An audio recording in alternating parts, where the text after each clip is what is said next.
Good morning, all. That one time of the year when we come to you with a nice early live video. It's Fixtures Day, of course. It's like Christmas morning for some people.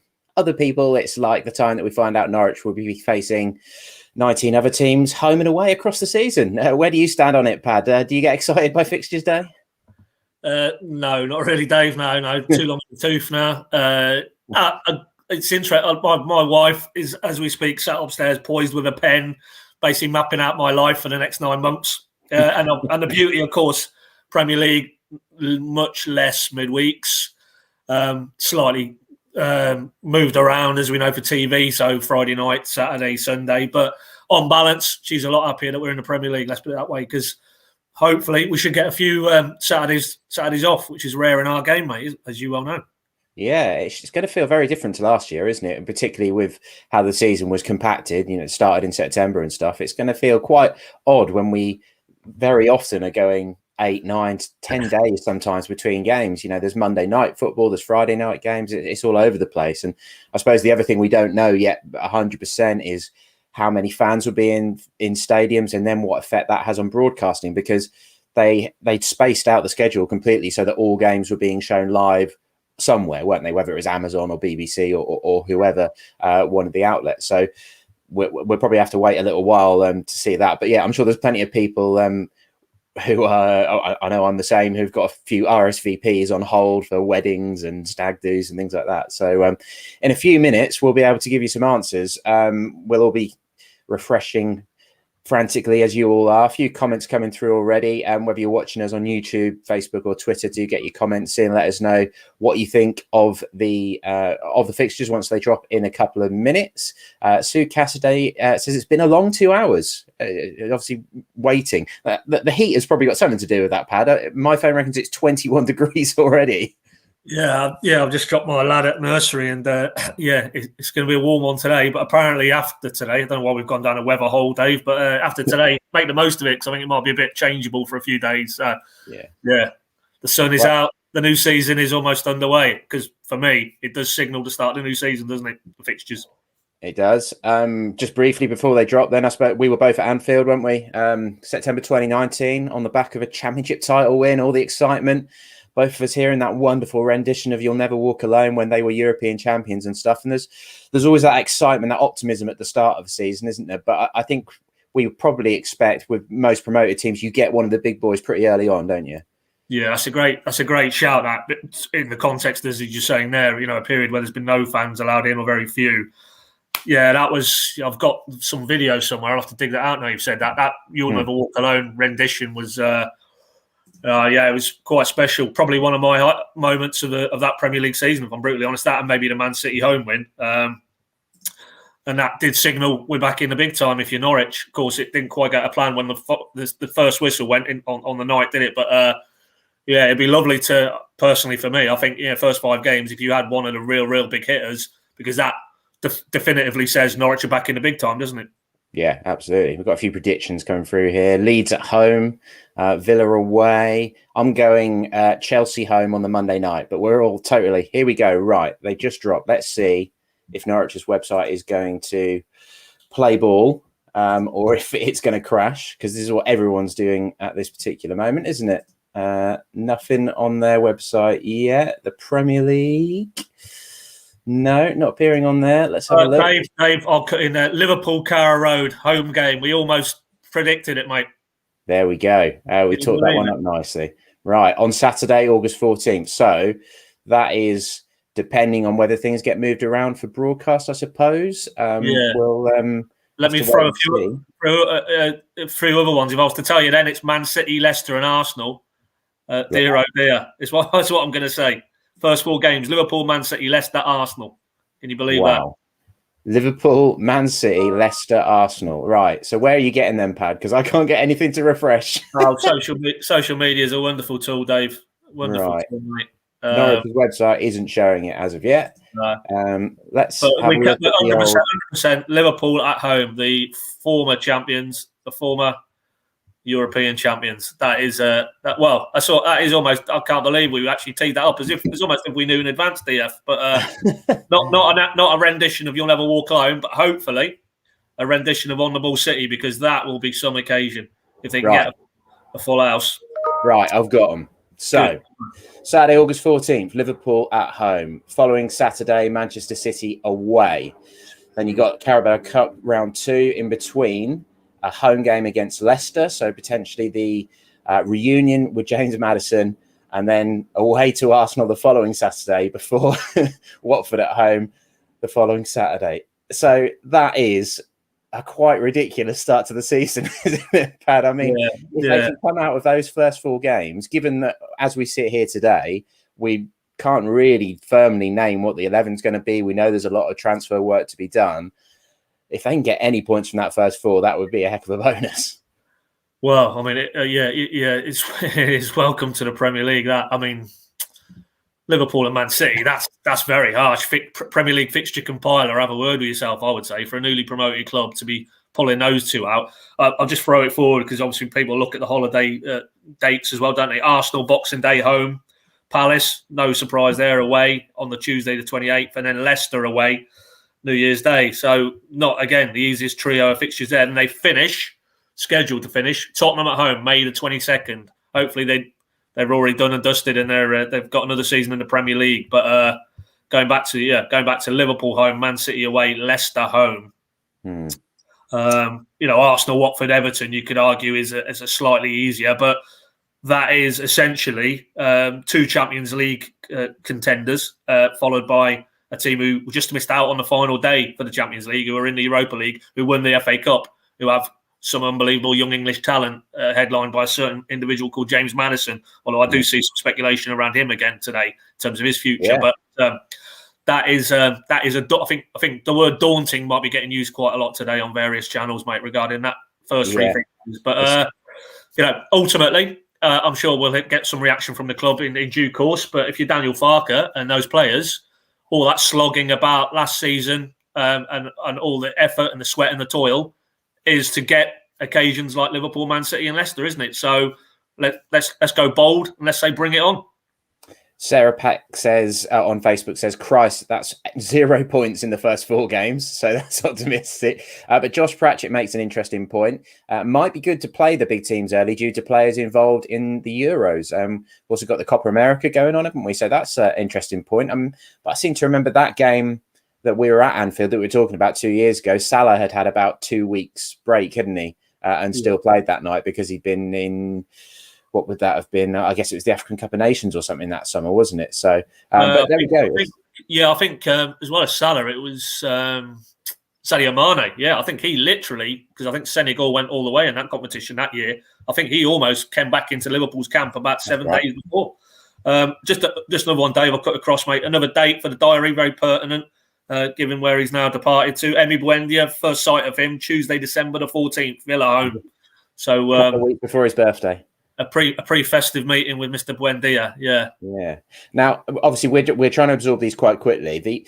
The end of the season looks potentially quite tough, but to me, there's looking like a fairly defining period in the first couple of months of 2022.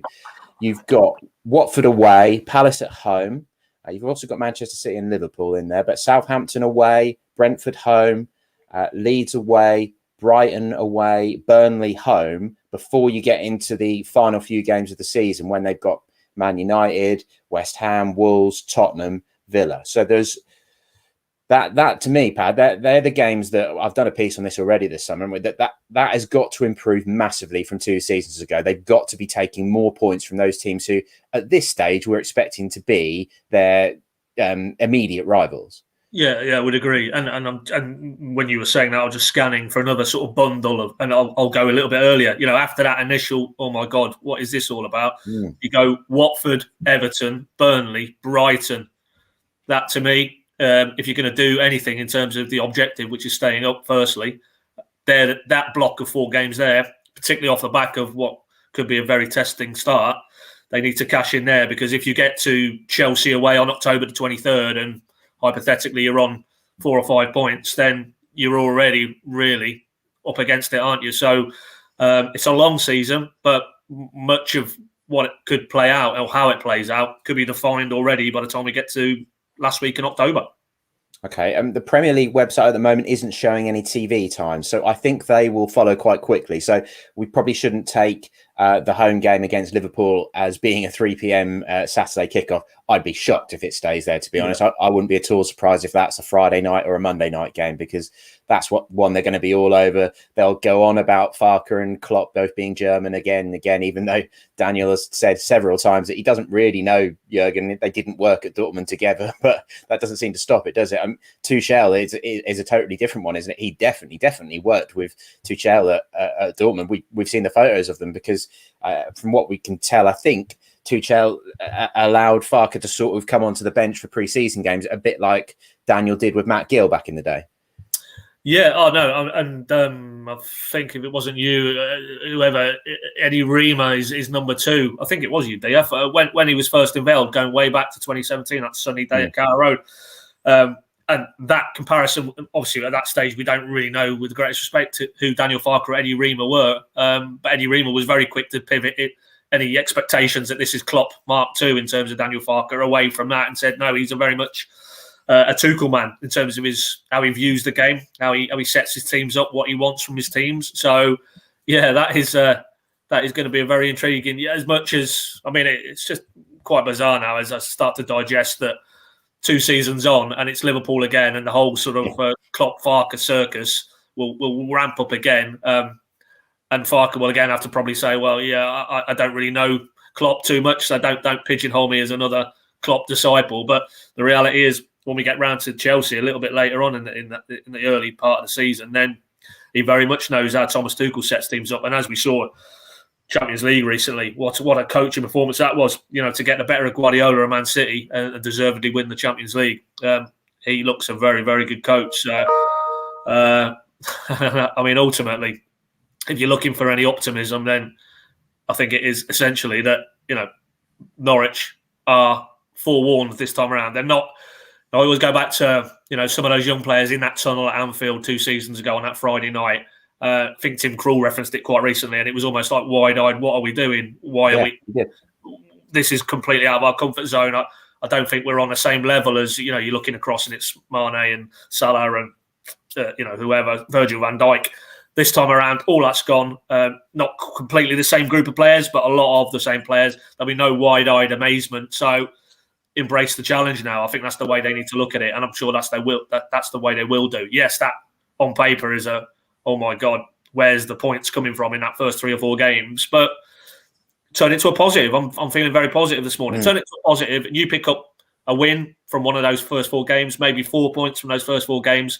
What a boost that is for the rest of the season, that you've gone toe-to-toe with some of the teams who will justifiably be competing at the right end of the table, and you've managed to get some points. And if you want to meet them, I'll take that point from the question that we had a little bit earlier. I think the start of the season, you might be able to catch them a little bit cold. Norwich will have that momentum and that confidence from sort of coming up as champions and being used to winning games. We saw 2 seasons ago, Liverpool aside on the opening day, they were really competitive against Chelsea in 1 or 2 of those early games.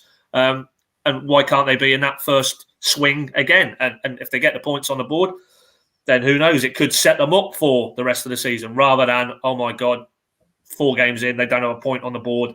This is beyond them, already looking like hello Championship again. So I think we just have to be positive. Yes, it's on paper a very daunting opening to their Premier League season, but there's no fears there now. They know what it's all about, and that goes from Webber, Farke, his coaching staff, and those players, majority of those players. So bring it on. Well, that's exactly what I was about to read out from Barry Young, who says, bring it on, this is what we wanted, which is a fair point. This is why you get into the Premier League, isn't it? Ross Barford says a couple of draws will do. If you just tuned in, just to emphasise, kicking off with Liverpool at home, Manchester City away, Leicester home, Arsenal away. Very tough. All successive weekend fixtures. We won't fixate on the dates and stuff just yet, because I'm sure that TV is going to carve it up. But while you were talking there, Pat, I was just having to scan through to see the first midweek league game is start of December at Newcastle. First Carrow Road midweek game is that Villa game that you mentioned, the potential return of Emi Buendia, currently scheduled for Tuesday, December 14th. So you don't get as many midweek games during the Premier League season, do you? Let's just fly through a load of comments, because we have had quite a few. While you're doing that, DF, I'll just come across you there because I've called up in terms of we don't know obviously at the moment, but in terms of could that first game get moved and what are the other juicy television type ties? I've got the opening first round of fixtures for the Premier League. Okay. There's some standout ones there. Tottenham host Man City. You'd think that's a TV pick all day long. United Leeds. The rivalry there. I could see that being a TV pick. Oh, yeah. But Brentford have got Arsenal. Bit of a derby, you could argue. But other than that, Norwich Liverpool is a standout. So I think, subject to TV companies changing the schedules, I don't think that's going to be.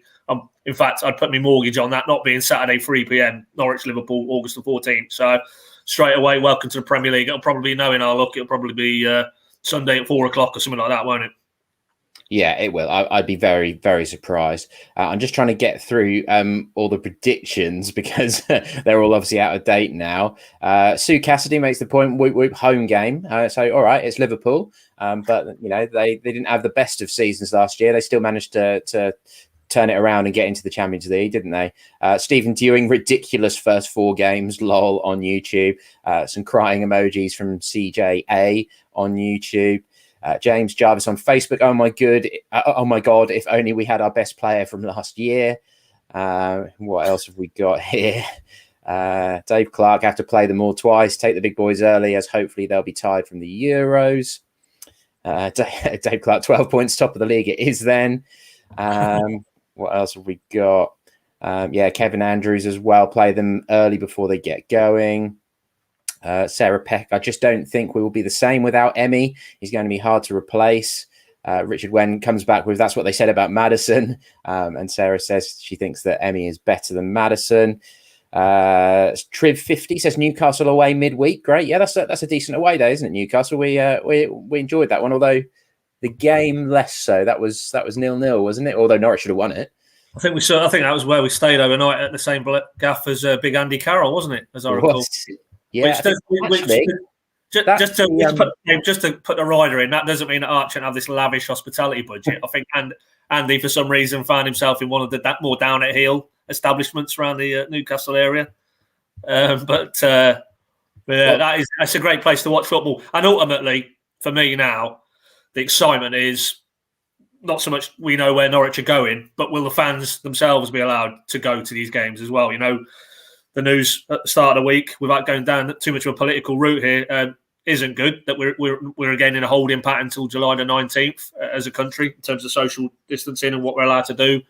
Completely unlocked. They're talking about the Euros games towards the end of the tournament at Wembley, the semis and the final, maybe around 45,000.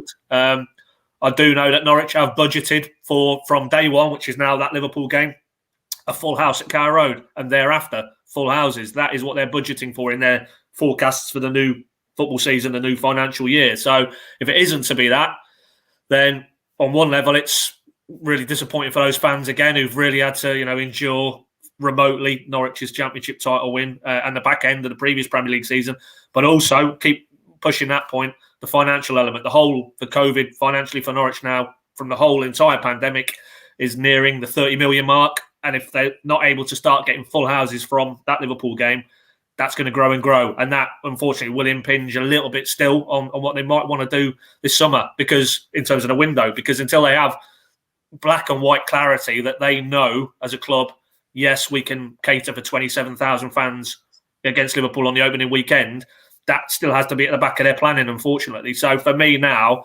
fixtures are out. That's another big step towards Norwich in the Premier League. But the biggest step is still yet to come over this summer. And that is hopefully, fingers crossed, full houses at Carrow Road from Liverpool mid-August. Tony's keyboard has probably got steam coming off it because he's just bashed them all in there for that graphic, which you can see now. So we'll leave that up for a bit so you can consume it. But to bring it full circle, what we're talking about here, Pad, with coronavirus and Newcastle, that we told this anecdote before, haven't we? But that was the game where we pitched up and they park you in the hospital multi-story near St James's, and as we walked out along the front of the hospital, there were the TV cameras along there because that's where the first 2 COVID patients in the country were, in whichever Newcastle hospital that is. I think it was just called the General Infirmary. And I remember us all sort of walking past and thinking, this coronavirus stuff's maybe a bit more serious than we thought. So Who'd have thought we'd be 18 months down the line and we'd still be in this situation? But let's not go too deep with that sort of stuff, as Daniel would say. The Bots Protector says on YouTube, that's why we're signing Angus Gunn, 2 keepers for the first 4 games, which may well be needed. They might need that, yeah. Neil Bowers says, haha, the Premier League are laughing at Norwich with that start. And Jack NCFC throws us a transfer question our way, which I'll put to you, Pad. What's the latest on Adam Armstrong, which is, of course, the Blackburn striker? We've already done this story a couple of times, but the Daily Mail have sort of had their say on the issue as well, haven't they?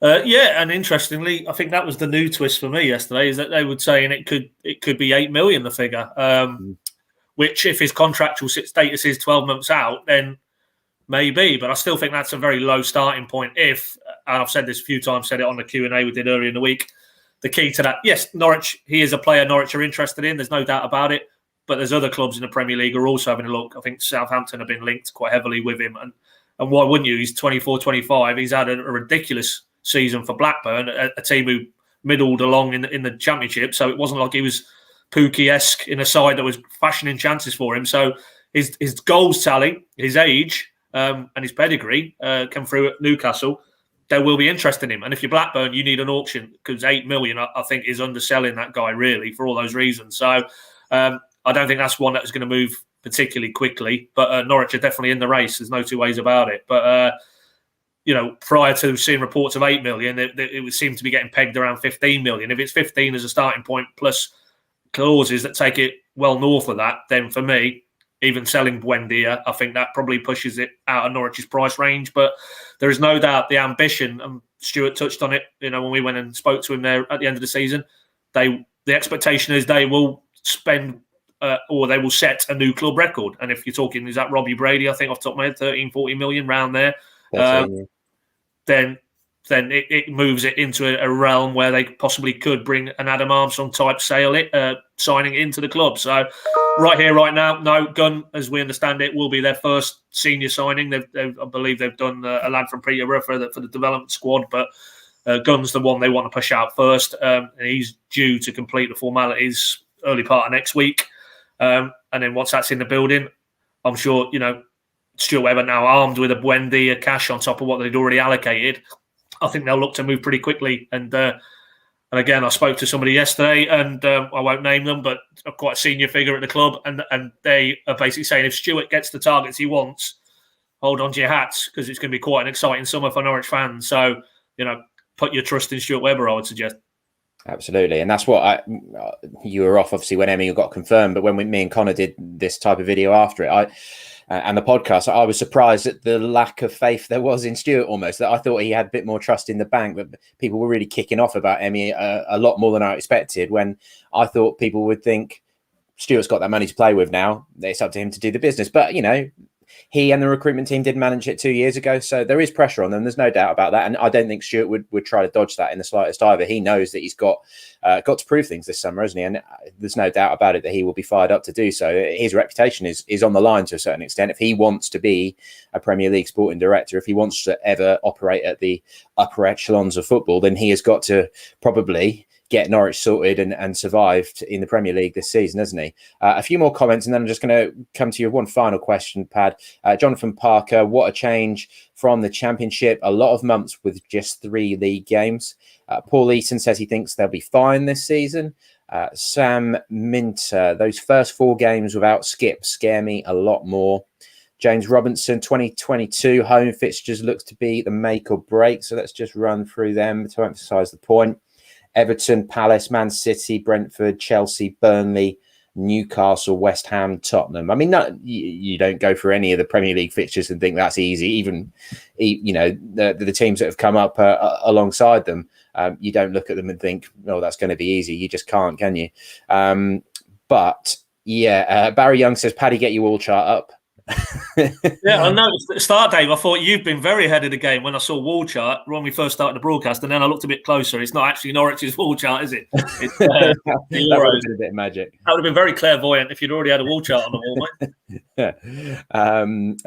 There's a few more, but I think they're similar to what we've already said. So, just finally, sorry, mate, can we? Is that a good? Not that we planted that question, but a good plug to what's in the print content tomorrow. I think we will have a wall chart of some sort, won't we? I'm pretty sure we will do. Yeah, that's what we always aim to produce, isn't it? Have that poster, and then we usually print an update of it in case things have changed around too much during pre-season, something like that, don't we? So, but your immediate one, yeah, that'll be available in tomorrow's papers. Just to finish with Pad, then, the transfer deadline is August the 30th, isn't it? So the first three fixtures: Liverpool away, Liverpool home, Man City away, and Leicester home. They're all before the transfer window is closed.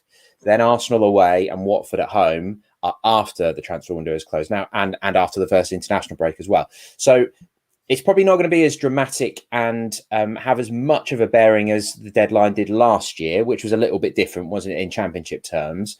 But that probably, for me, just looking at the fixtures this morning, adds to that little bit of a feeling of a bit of a free swing, but maybe more just less pressure on those opening games, because for Norwich to hit the ground running and get any points from those games is just going to be a bonus, isn't it? Oh, all day long. Yeah, I mean, at risk of repeating myself, it's literally three clubs, two are in the Champions League for this coming season, one missed out on the final day. That's the calibre of opponent Norwich will be facing in the month of August. And you're right, it's a good point. The pressure really is the internal pressure that Norwich's coaching staff, players, Stewart, put on themselves, because outside, as Tony's just flashed up there, those first three fixtures, let's be honest, outside of Norfolk, nobody's going to give Norwich any prayer whatsoever of picking any points up from the first three. And if that equation that people always talk about, you need to beat the teams around you or pick up points from the teams around you who you think justifiably you'll be fighting out for survival, Norwich woefully failed to do that 2 seasons ago. So with the greatest respect, none of those three, probably first 4 teams, are teams who fall into that category. Watford certainly do. So you could almost say the season proper starts maybe Watford September the 18th. But having said that, in the Premier League, 38 games, you can't really allow any to slide without having a good crack at them. So I just think, for me now, having digested those games, I think they're just ones to look forward to. I mean, Man City gave us arguably the greatest night at Carrow Road for many a year, certainly in the modern era. I know that's an away game this time around, but why couldn't Liverpool do that this time around? Liverpool are not the Liverpool they were 2 seasons ago, subject to what they do in this coming transfer window. I don't know where Van Dijk is in his fitness, but they look a little bit more vulnerable. So, opening day of the season, let's have it. And if we get a Man City type performance from 2 seasons ago, then hold on to your hats, because the season is firmly up and running. So I'm sort of leaning towards, let's look on the positive. Let's look at it as an opportunity where nobody outside of Norfolk gives them an earthly. And let's maybe put the cat amongst the pigeons and then kick on from there. Still, when Tony just flashed up that graphic there, and you see those first 4 fixtures again, I can't imagine many promoted clubs have ever had such a difficult start to a season. But a couple of final comments. Jonathan Parker says a lot of our points last Premier League season came from the big teams, which is absolutely true. They did, they beat Leicester home. They drew away, didn't they? Clearly, they nearly beat or nearly at least held Liverpool to a draw at home, and that was a 1-0, wasn't it? As we've talked about, the Man City one. So they did look stylistically better suited to those games, didn't they? So we'll see. But obviously the impact of beating teams who are around you and are direct rivals is, that classic sort of phrase, isn't it? 6 pointers. It's taking points off your direct rivals as well and keeping them down there. So but I'll finish on aptly. Gaz McGinty says, on the ball City, never mind the danger. And that's the big thing that we all want is to be hearing Norwich fans at Carrow Road singing that song, hopefully more than just a few thousand, hopefully a lot closer to full capacity, but who knows at this stage? We'd just be speculating. We'll have to see what happens with coronavirus and the country's recovery from the pandemic in the next couple of months. But just to finish with, if you joined us late, just to go over a few of those fixtures again, Tony, if you want to just stick up the fixture list to close with. Liverpool at home to kick off with, Manchester City away, Leicester at home, and Arsenal away kicks things off. The festive fixtures. West Ham away is the last game before Christmas, which is a good away day for Norwich fans, isn't it? Get down on the train if away fans are allowed. They bloody better be by that point. Arsenal at home, Boxing Day. Crystal Palace away on Tuesday, December 28th, and Leicester away on New Year's Day. Again, these are all subject to TV changes and whatever being moved to different dates and times. You all know the drill by this point. And then the final 4 fixtures of the season: Aston Villa away, West Ham at home, Wolves away, and Tottenham at home. That'll do. Thank you very much for getting this bit of live reaction with us. We will, of course, continue to digest them throughout the day. Pinkun.com is the place to go, and the papers tomorrow will analyse it in full and let you know all the latest Norwich City news and views. Teemu Pukki hopefully in action again this afternoon. Finland are playing. Let me just remind myself who they play. Russia, which is a big game for them, isn't it? Obviously, they got the win against Denmark, but you'd have thought they need a point if they want to make sure of at least third place in their group. But for now, thanks very much for watching.